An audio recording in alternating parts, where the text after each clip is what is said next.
Good morning. It's the 29th day of July, and it is the feast of St. Mary and Martha of Bethany. Now, if you remember Mary and Martha of Bethany, they were also the sisters of Lazarus that Jesus raised from the dead. Jesus seemed to have close friendship with Mary and Martha and Lazarus. We know that Jesus weeps when he hears that Lazarus has died. We know that he obviously stays at the house of Mary and Martha and Lazarus when he goes to Jerusalem. And in John's chronology, in his gospel, Jesus goes to Jerusalem several times, at least three. And so maybe Jesus stays at their house in Bethany, which is not far from Jerusalem, every time he goes.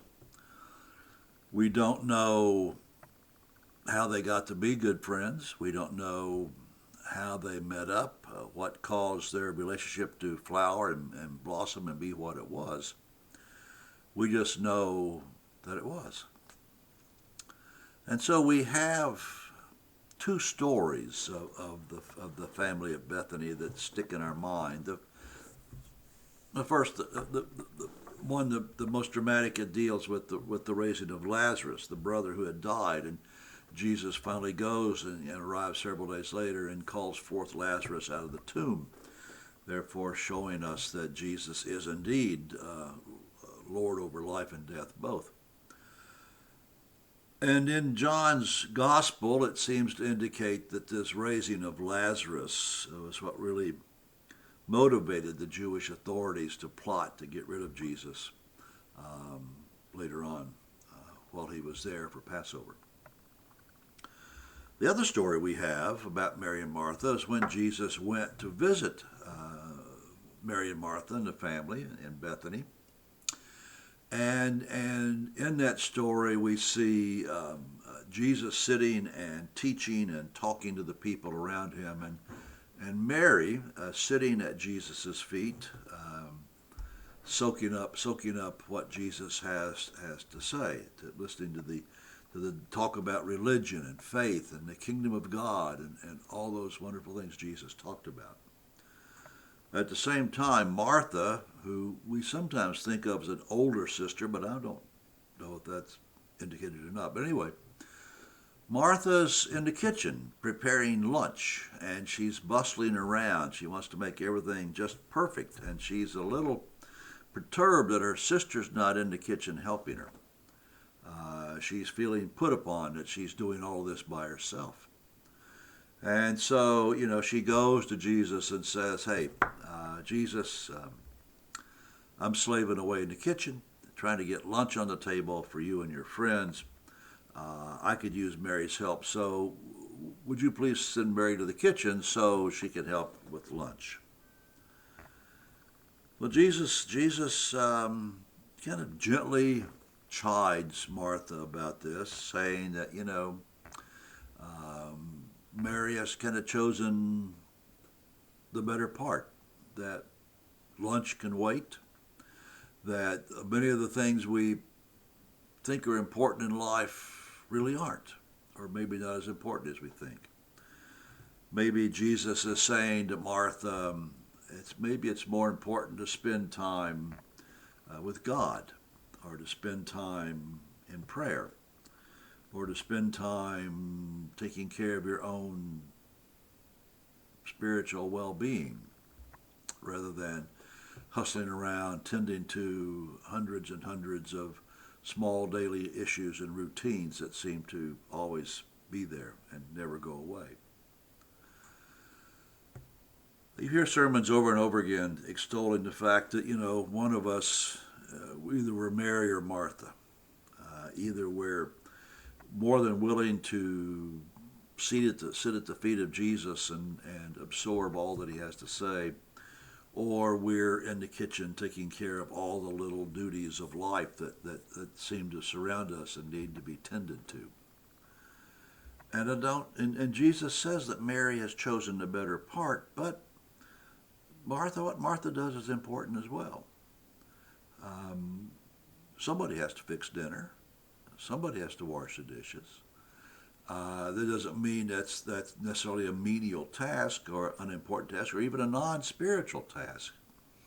Um, uh, if you ever read the writings of Brother Lawrence, Brother Lawrence was a monk who spent his whole ministry working in the kitchens of the monastery, cooking, washing pots and pans, cleaning up.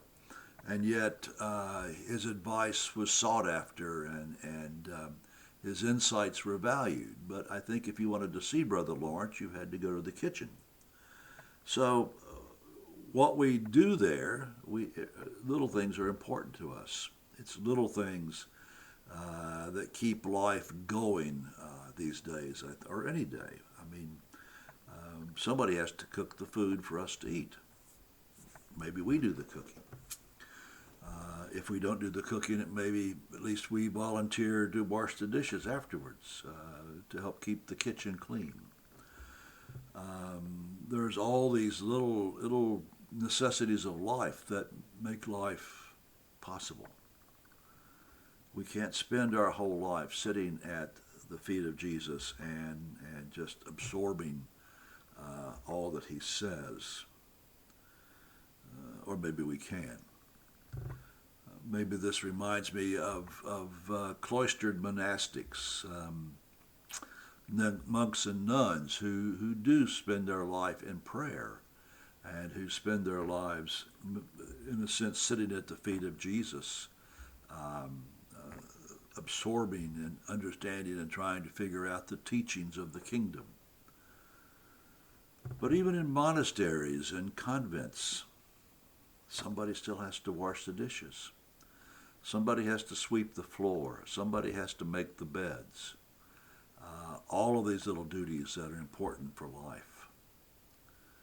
So I think as we confront Mary and Martha today of Bethany, sisters who very much supported, loved Jesus, followed him, may have underwritten some of his ministry, who entertained Jesus in their home and allowed his base of operations when he was in Jerusalem.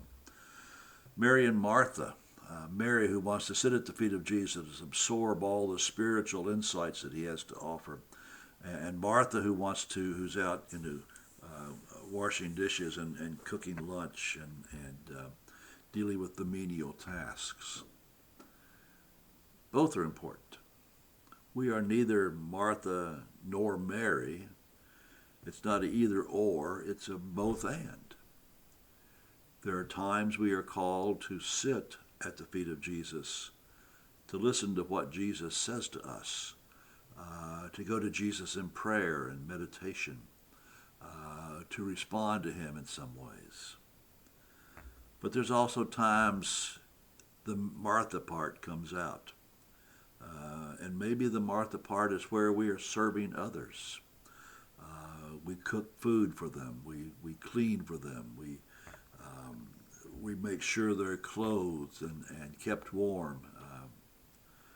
All those necessities of life that somebody needs to deal with.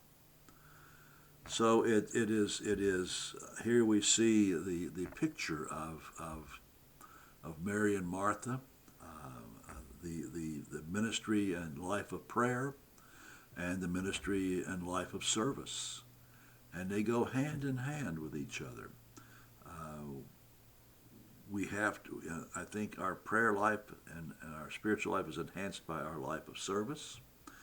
And our life of service is often enhanced by our spiritual life and our insights into what God asks us to do for the kingdom and for our fellow human beings. So Mary and Martha of Bethany, friends of Jesus, good friends of Jesus, people who were willing to sit at his feet or prepare his lunch. And Jesus responds by being their friend. Jesus responds by weeping openly at the death of their brother. We are Mary and Martha. Jesus is our friend as well. And he comes to us and asks to reside here. And sometimes he asks us to sit and be with him quietly. And sometimes he asks us to take up a towel and go wash dishes or go serve the poor. Mary and Martha, we're both. We're both. Have a great day.